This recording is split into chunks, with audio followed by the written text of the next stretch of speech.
The following podcast contains real reviews and the ridiculous reactions of two would-be oracles of the internet. The opinions expressed and presented are mere musings, so please humor their hijinks with a laugh and not by taking anything they say seriously.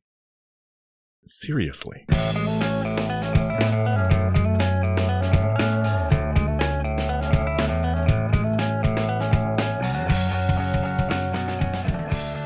Oh, hello and welcome to ReviewParty.com. I am Brent. I am Matt. And we have a podcast for you. It's on the internet. It's about the internet. It's for the internet, dude. We're practically a country at this point. We have so much cultural influence. Of where do we get those internet reviews? What's an internet review? I don't know. Get them from Amazon, Yelp, Google. Get them from real people writing real reviews. If it's AI, we only point to it to go, what the heck? What the heck is that? What the heck is that? And once we get enough reviews from Coles.com and talk about them, we turn off the podcast and then we do one the following week. That's sort of the situation. Mm-hmm. Does that cover it? Yeah, I think so. Yeah, the podcast, please come and get us if we don't tell you what the podcast is about at the beginning. Do you want to start? I can start either. I'm good either way. This one, I want to start. Yeah, I got one that I got some reviews.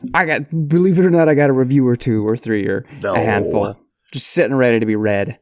From Letterboxd. It's ancient history now. It's been a while since we've had a guest. I guess we have Chris for Christmas episodes, but way back when we had some dude from Grocery Gamblers podcast, I think they're dead in the water. They didn't ever sign off gloriously or ungloriously. No ceremony, no pomp or circumstance. But dude was like, he brought reviews, and he just thought, it was like, oh, somebody didn't like something. That makes it a funny review. Like, you don't understand our show. Just because somebody didn't like something and they're like angry doesn't mean it's a funny review. Also, he didn't understand basic English and how to describe his own show in like an elevator pitch sense of 30 seconds, 60 seconds, and instead took about, 15 minutes that you miraculously cut down. I think I cut down his 15 minutes to literally 20 seconds, so it was very satisfying. Anyway, that's to say, this review, it does have a little bit of that, this person just seems a bit angry, but the way they're angry is great. This is a review from Letterboxd for Masters of the Universe 2026 by Joe Papaya.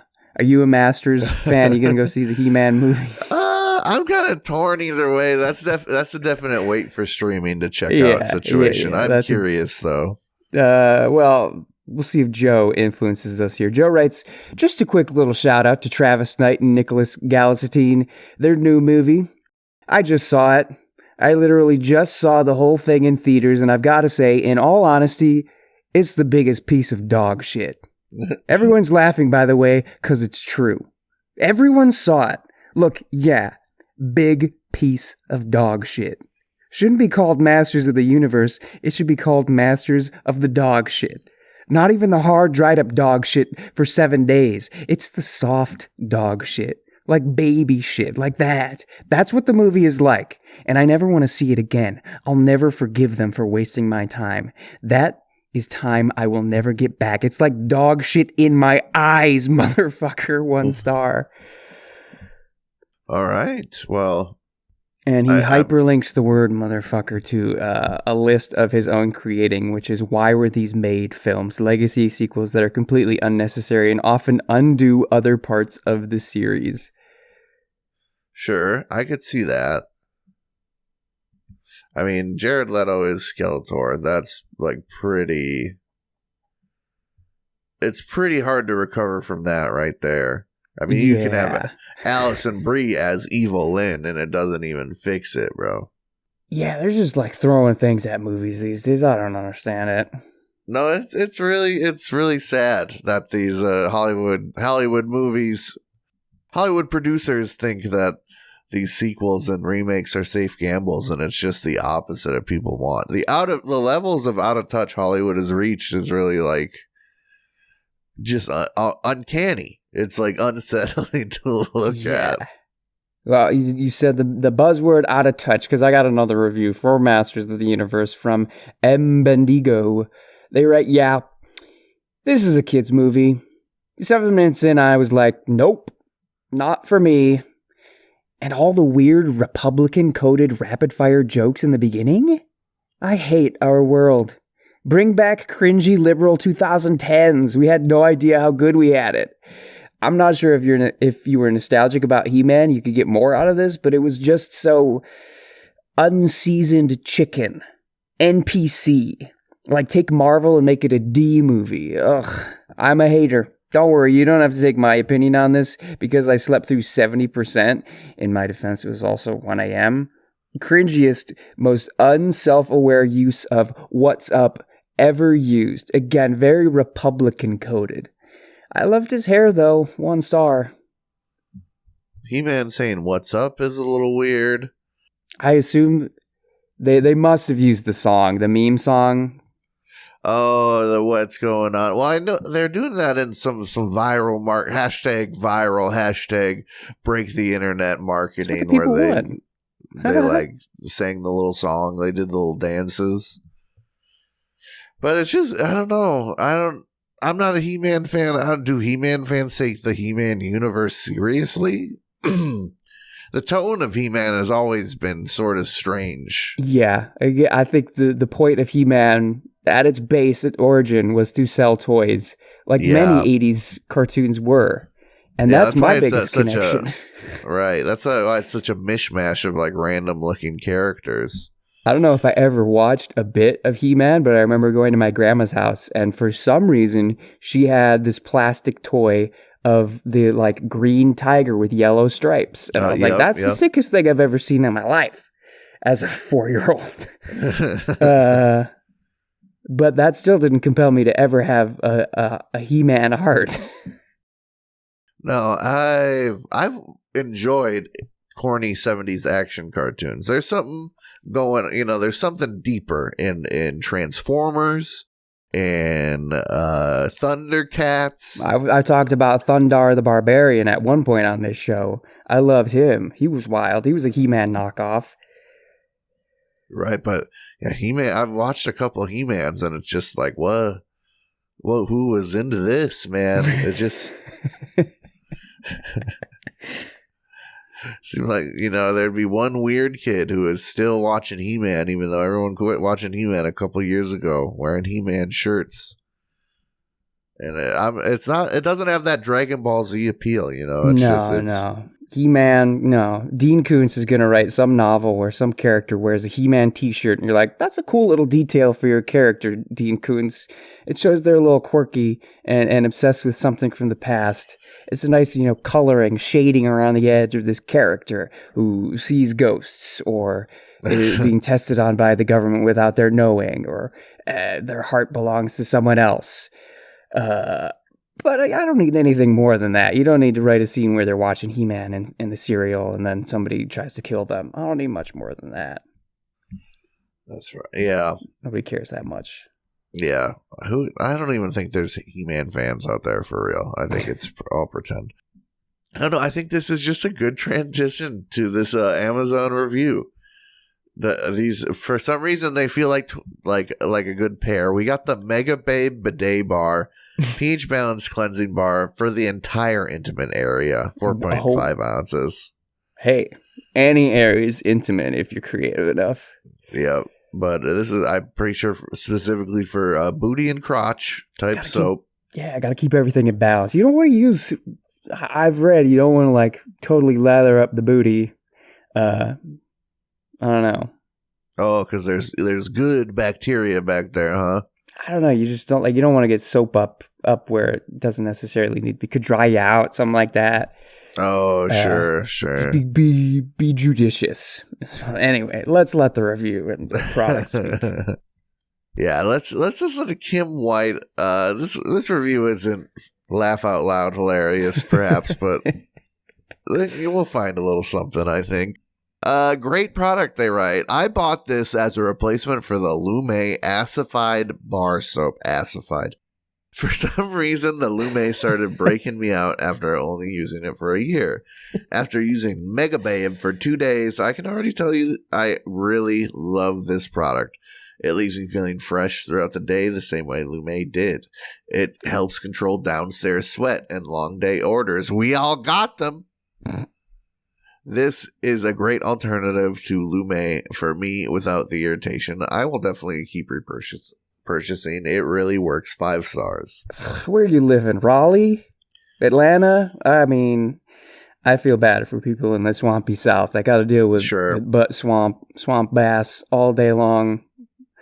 No, that's true. If I live in that type of place, I might be throwing old Vaseline on the thighs. I don't know what the type of work I'd be getting. I would have to have some Gold Bond powder. I would have a room, and it would be shaking from the ceiling, and I'd walk through and get my whole body powdered. I don't know. There's something romantic about a grown man sort of sitting pretzel-legged, leaning back, and baby powdering his entire crotch. Yeah. I mean, I don't know. I don't have to. On steamy days, sure, I get it. I work on the 7th floor of my building, and I commute an hour to get there, just about. So after that, I don't care if it's hot or not. I'm gonna hike the steps all the way up because my body needs movement at that point. And believe it or not, each floor you climb, it gets a bit hotter, gets a bit danker. And there's this one person who works for facilities. They must have showers they can use because she be trotting the steps like 11 to noon every day. I see her when I go fill my water. And I can smell the stank that she's cooking up in that stairwell. Like, oh, no. Okay, she is. Maybe she needs the Lume or the Baymax bar, whatever this thing is. And the thing about the crotch area is it's, you're cooking yourself in that staircase. Well, there's another entire room, and we as humans built a room around our crotch.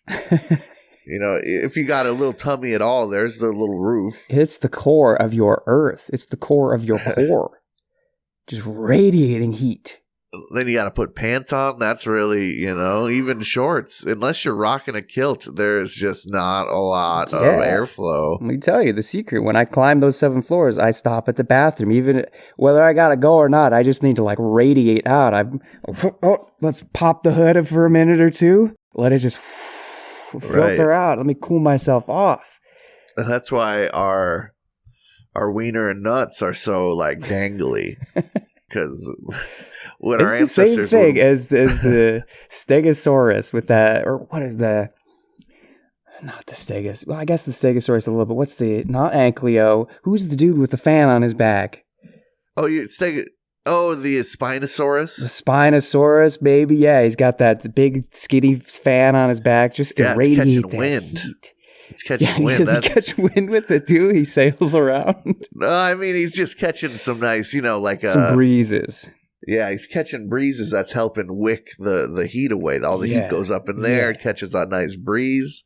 Ooh, yeah, cool me off, all that surface area. When our ancestors used to run naked, it just sort of, you're getting a nice breeze up and under, all around, and you just don't get that when you're wearing shorts. You're locked down. Yeah. Maybe there's no airflow.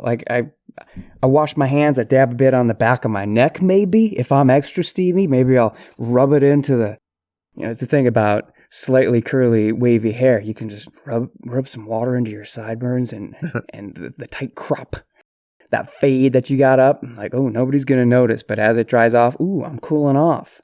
But I can't necessarily do that on my ball.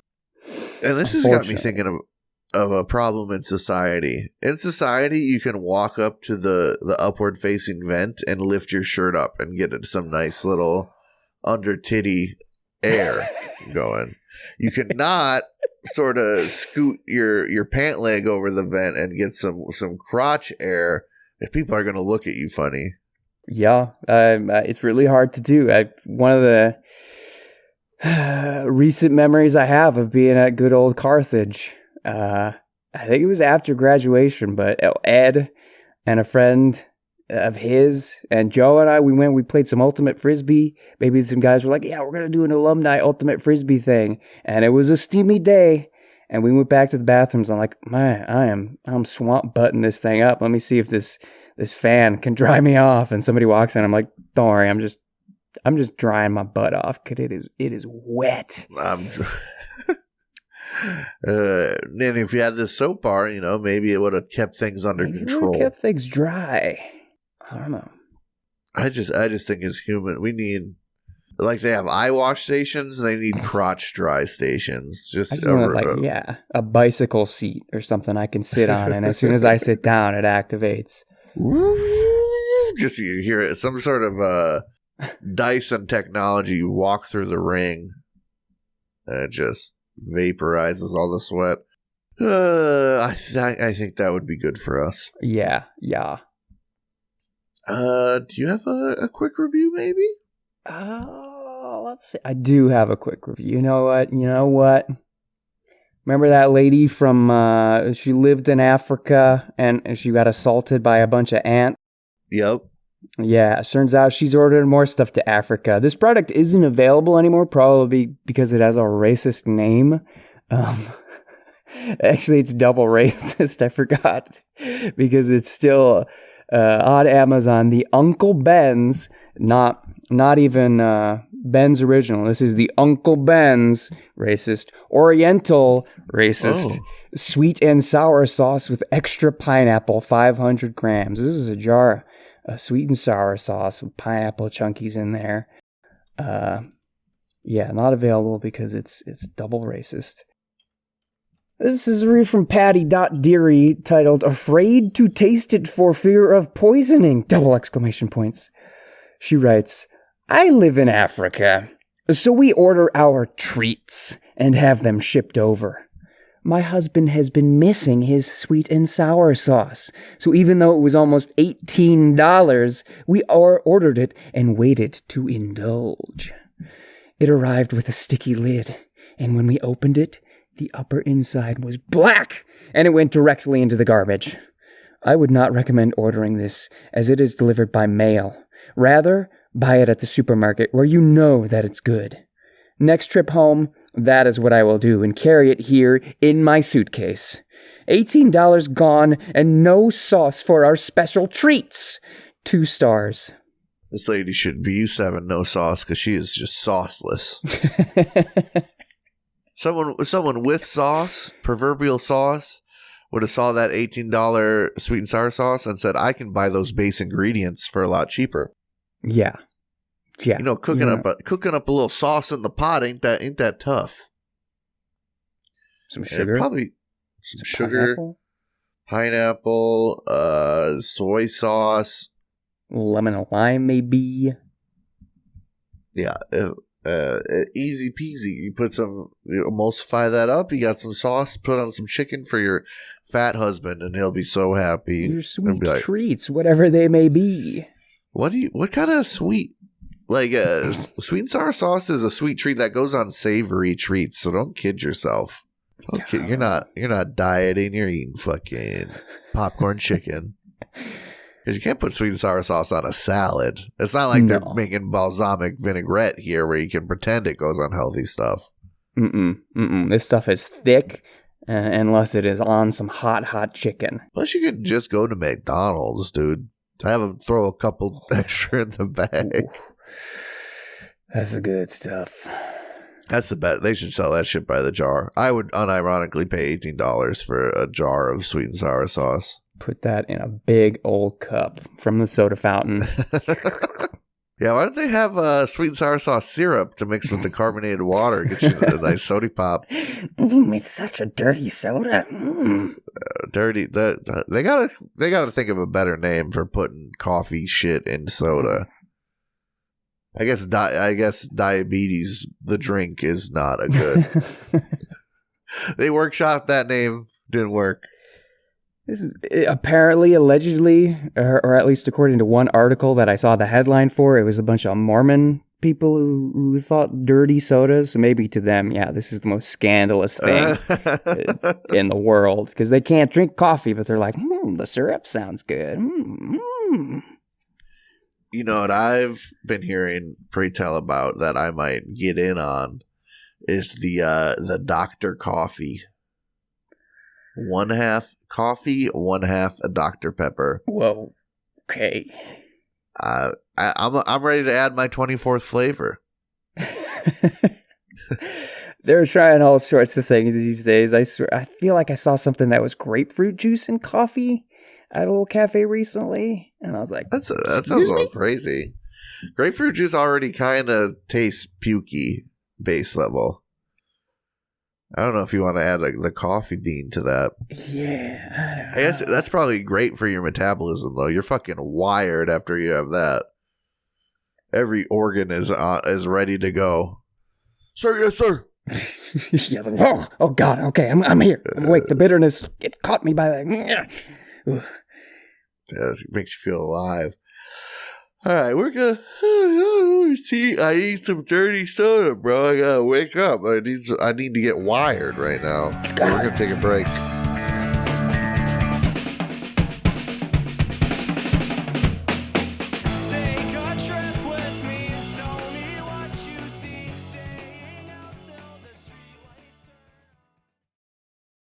Hey everybody, thank you for listening to our lovely little podcast.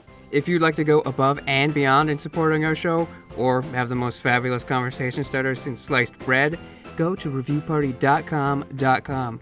Click on shop and explore some fabulous t-shirt designs. Where's your favorite place to wear a t-shirt? On my body.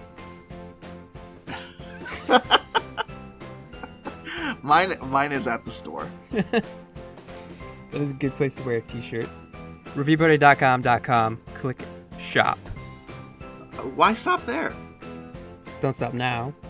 Don't stop me now, because I'm buying a t-shirt. I'm buying a shirt.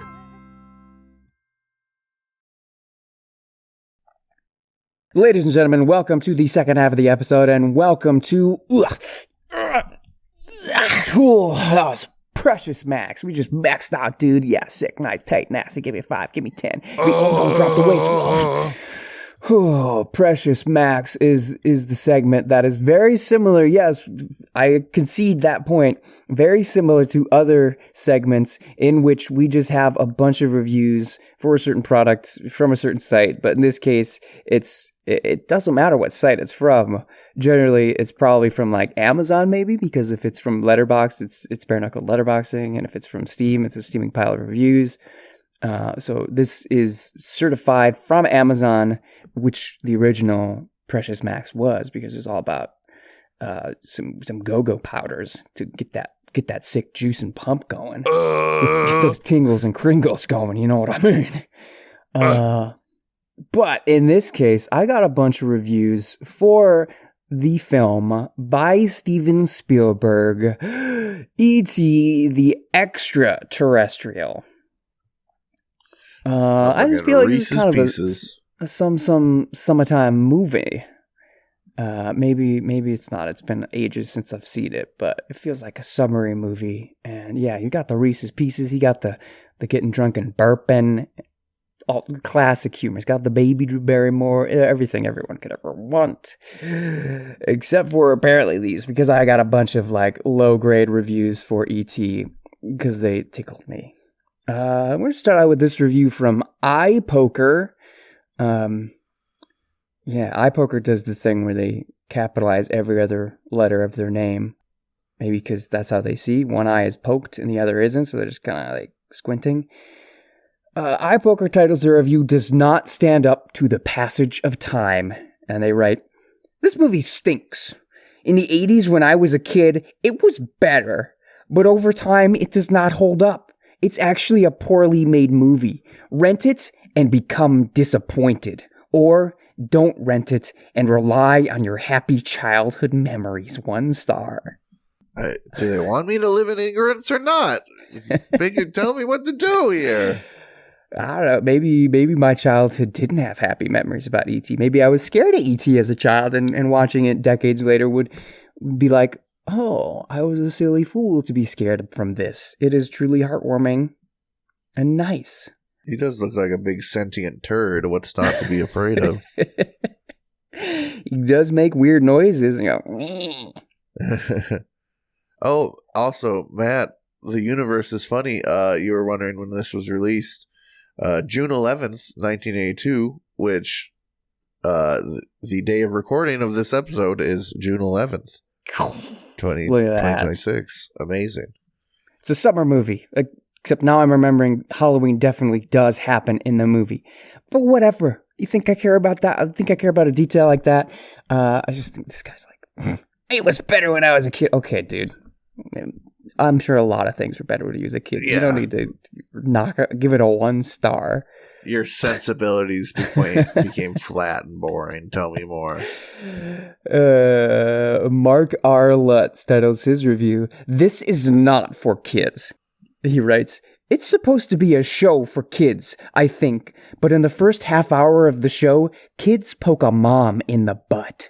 She's in a bathrobe with nothing on underneath, while some of the boys present apparently aren't her kids. A boy calls another douchebag, and a boy is called penis breath." He puts a bunch of asterisks to censor that, and then he says, "Look it up at imdb.com in the parental guide. Is this a family movie? Not for us. We stopped watching it 1 star. When they hit the penis breath, man, they checked out. Oh, dear Lord. Martha, pause it. These people need the angel box or whatever it is. They change penis breath to hot dog breath and everyone's happier.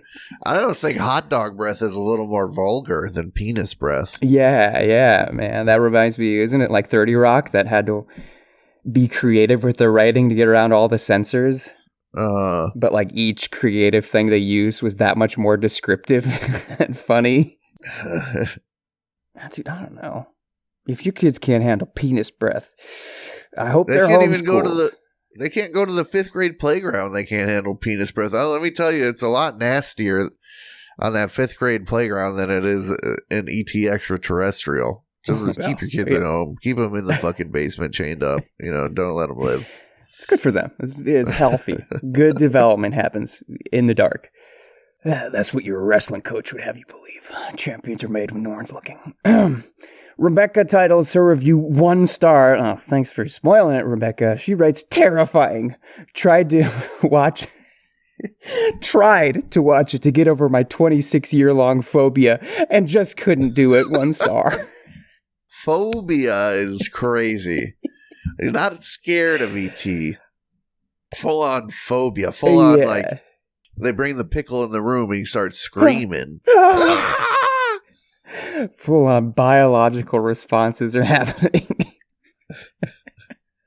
I mean, I guess that's better than a fear awakening to ET is better than like a sexual awakening during the dress them up like a girl scene. Hey, man, the way his finger glows, that's what I want all over my body. Yeah, what if that is true? Someone did have some weird synapses create when his finger was glowing. Oh, yeah, heal me with your magic finger, E.T. It's got to feel so good when E.T. touches you with his magic finger. Oh, my God. Oh, I just want to hear his croaky voice whispering in my ear. I'll be right here.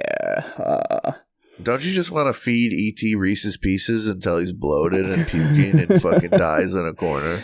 Dude, I want to get intrinsically linked with E.T. and get drunk at the same time. Wow. There gotta be some fanfics about that stuff. For sure. Did anyone else have a sexual awakening when E.T. made the bikes fly? Because I felt something lift off personally. I'm just gonna be honest. Just the freedom of it all, man. It's just, I just get excited just thinking about it. It's certain innocence, that's what I want to tap into.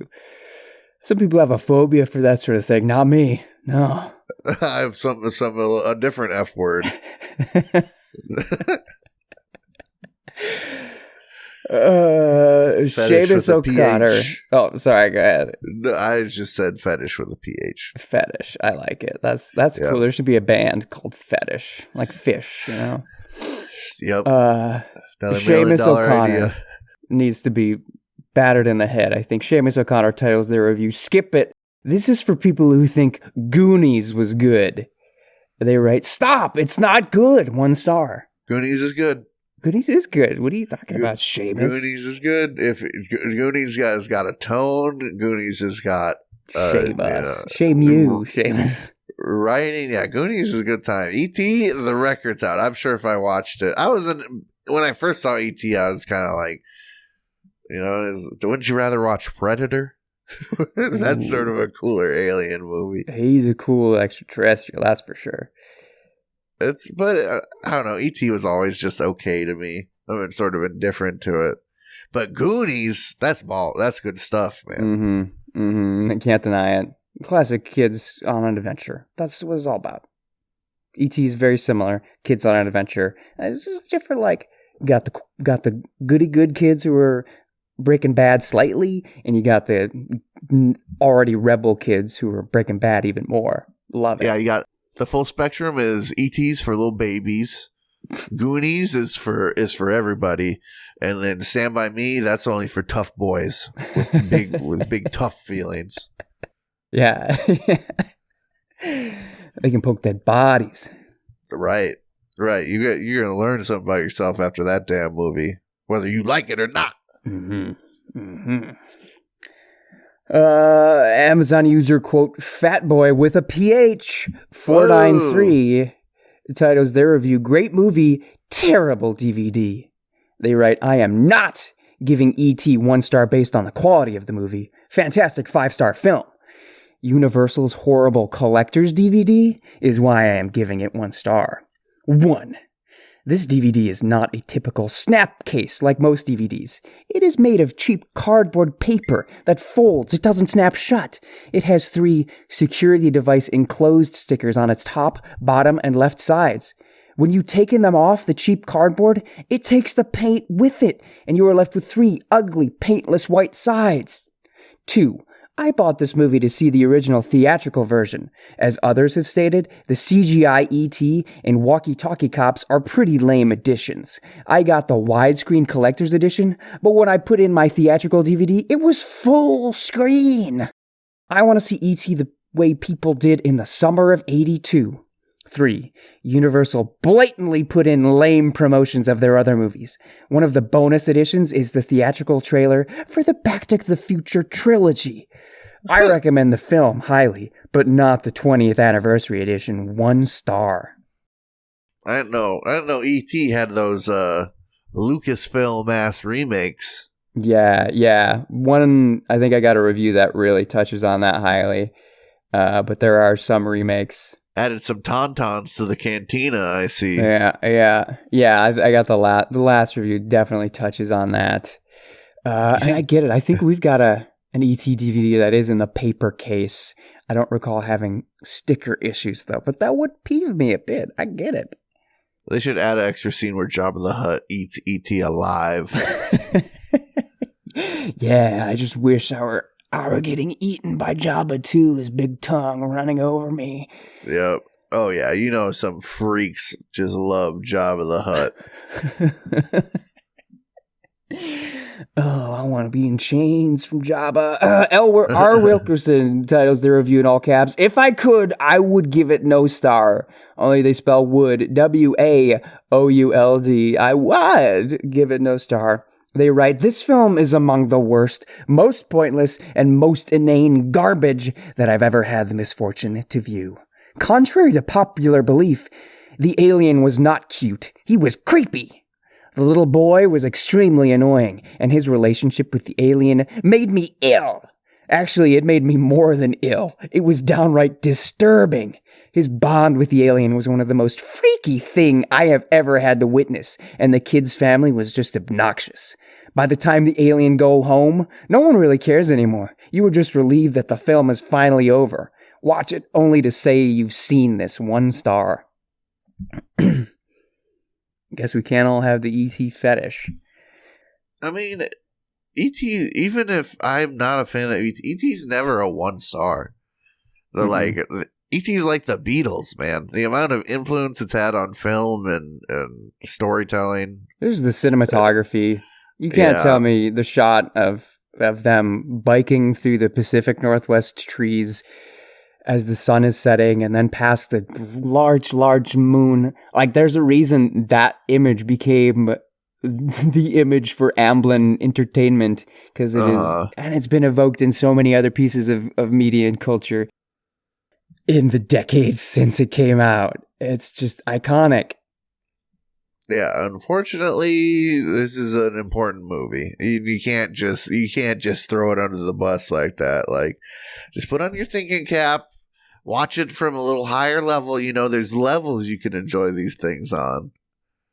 But, damn, canceled sequel, 2019. They're gonna do a holiday reunion. Oh, that's okay. I'm good. We'll wrap this thing up with Run 34. This is a review from 2003. Did that other person who had quotes in their name, was that like an older? Yeah, I don't know if it's like from 2003. Fat Boy, whose name was also quoted, was a review from 2003. So maybe just users had quotes around their names back then. Run 34 titles his review Blasphemy with 4 exclamation points and writes, "How can they do this? This is a crime against man." I imagine that you're wondering what I'm so angry about. If you don't know, Mr. Spielberg went back and changed the policeman's shotguns with walkie-talkies for the DVD release. Why, you may ask, is this such a big deal? Well then, just imagine Indiana Jones swinging across a ravine filled with cotton balls using a candy cane. Imagine the shark in Jaws spitting candy at its victims before carrying them off to timeout. Imagine the D-Day invasion with troops armed with walkie-talkies and blood replaced with Jell-O. That's what will happen if we condone this kind of thing. Don't buy this DVD. 1 star. Once again, this Chud's anger is, you know, even an angry Chud is right twice a day. But he's angry for the wrong reasons. Does it matter artistically that it's a walkie-talkie instead of a shotgun? Maybe. Does it matter from a sort of socioeconomic perspective that the shotguns are CG walkie-talkies? Yes, definitely. Because you have to pay the prop department to make shotguns for them to hold. You do not have to pay the unionized prop department for CG walkie-talkies. You have to pay the ununionized computer graphics department, which is cheaper. So, actually, yeah, it sets a pretty awful fucking precedent for movies to come, including the MCU, where you'll see characters holding, you know, sticks with a Greenstein ball instead of a prop gun, just so they can hit up the prop department a lot less.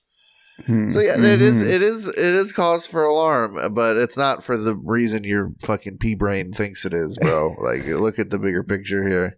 Yeah, I don't think it's total whitewashing of history type stuff. But yeah, I don't know. They're trying to take our guns. They're starting with the ET. You watch ET. They got someone tell the NRA that they're making the ET not have the guns. They sissified my Alien movie. If my police only have walkie-talkies, then how are they going to handle people on the street without blowing their brains out? All right. Is that all for ET today? That's all for ET. Well, thanks, Extraterrestrial. I feel maxed out. Oh, yeah. Oof. My body's taxed. I'll fit one more review in here. I don't care. This one is from rateyourmusic.com. Ooh, yeah. We have a review. I think I was going to do Rugrats. That was the first CD I owned, the Rugrats movie. But I think I've done that soundtrack before. So I went with the other first CD I ever owned. Now, That's What I Call Music, Volume 3. Whoa. We got 18 top chart hits here. I'm talking Backstreet Boys, Fatboy Slim, Enrique Iglesias, Casey and JoJo, Limp Bizkit, Smash Mouth, Britney Spears, many more. This is from Fleur Delice 87. They write, there's quite a range of musical tastes on this CD. I had trouble listening past Fatboy Slim's The Rockefeller Skank. Couldn't stand it then, can't stand it now, and Limp Bizkit's Nookie. Both songs are extremely repetitive and obnoxious to listen to. However, there are a few songs on here that stand out for positive reasons, such as Bless United Souls, Hey Leonardo, She Likes Me for Me, and Fastballs Out of My Head. Ooh. As well as various bubblegum pop songs that bring back memories from my preteen years. In all, this collection is an example of some of the music on the radio in the late 1990s, but only if you have a wide variety of musical tastes and love late 1990s music, or if you can find a cheaper substitute for the digital purchases of multiple songs. 2.5 stars. Okay, when was this review written? This review is written, oh my god. The CD came out in 1999. Let me see if I can see when this was written. It does not track that on Rate Your Music. Strange, as far as I can tell. Maybe if I go back to the main page. From 2010 they wrote this. Okay, I was like, still when iTunes and buying single songs was a bit more of a thing. I got some, I don't remember what review led me here, but I have somebody's Amazon account just open in a tab, and they're like, they got a review for Sean Paul's Temperature, written May 14th of this year, 2026. Being like, you get this MP3. Sean Paul's song Temperature is fire. This song has an incredible rhythm and the lyrics smoke. 5 stars. Like, who is buying single songs these days? I don't know. Yeah. Somebody's got to, I guess. I know not actually owning media sucks, but and Spotify ain't great for what they pay their artists, but you don't have to pay for Spotify too. That's like the trade-off. There's so many places to stream music. Unfortunately, it's the way to go. As much as I dislike Spotify for not paying their artists and stuff like that, and I have an iPhone, so Apple Music has just, I don't know, you can share playlists with other people who have Apple. It's what I've decided to go with. But Spotify's like creation of playlists catered to what you already listen to. Like, sure, there are the playlists that people make. Sure, there's the Spotify playlist that Spotify makes. But then there's the playlist that Spotify makes based on your you can search running playlists, and it's like, this is a running playlist, or here's a running playlist for you based on your tastes, bruh, because we know you by now. We know what you like. So you can search 90s jams, and Spotify's going to be like, fam, we got you. And you don't need to pay for that. You have to maybe listen to, like, at least for me, it's like, visit Wisconsin this summer. The land of trees and water and Summerfest. Yeah. And some junk like that. And you know what? I'm like, maybe I should visit Wisconsin. You know what I did this past weekend? I visited Wisconsin. I went to the House on the Rock. I was like, this place scared me when I was a kid, and it still kind of does, but okay. Life Enriched by Spotify ads. That's the message this week. Yeah. Come on, Spotify. Toss us some dollars. Let's go. Thank you for listening, everybody, to our hour-long Spotify ad. We got new episodes every Tuesday. That's right. # Tuesday Reviews Day. If you'd like to send us an absurd review for us to muse over, please send an email with a hyperlink to reviewparty.com@gmail.com. Include your name so we can throw you credit. If you want to reach out to us in some other way, shape, form, or fashion, you can find us on social media at reviewparty.com on Instagram and TikTok, at reviewpartypod on Twitter. We also sometimes review things ourselves on Letterboxd and sometimes throw our stuff onto YouTube for your consumption. I know you're like, I don't know, I'm trying to monitor my screen time. We get you. We understand. Any little like, any little share, any little comment, it just reaches us at our inner core. And when I say inner core, I mean our sweatiest, warmest bits. We appreciate you out there appreciating us. If you want to find more of our stuff to appreciate, we got a bunch of stuff on our website, reviewparty.com, a blog, a shop, a catalog of listening platforms that aren't Spotify or Apple Podcasts. You peruse it, even just be like, what the heck is Pod Knife? Okay, let me click on that and see what their website looks like. I've been thinking, I saw something advertising NeoCities, which is like a reborn GeoCities. Like website. It's like, okay, make websites like they used to be. Like maybe, I don't know. I like our website, so I don't know. I'll tool around and poke around NeoCities and see if maybe that's the way to go. I don't know if it will be, but I think our website is pretty inviting and welcoming as it is. So go check it out. We got songs from our buddies Nosebleeds. There was just one song, Bread for Breakfast. You heard it throughout the episode. You can hear their jam on, hey, Spotify, of all places. Just search Nosebleeds, one word. Follow, subscribe, favorite. Like Matt said, whatever the button is, just hit it. I have a review to send us off. Now, that's what I call music too. A review from rateyourmusic.com. Mote Fuzz writes, you people are crazy. Look at that track listing and tell me this compilation doesn't have a 90% hit rate. 4 stars. Body blow. Oh, get out of there, Rock.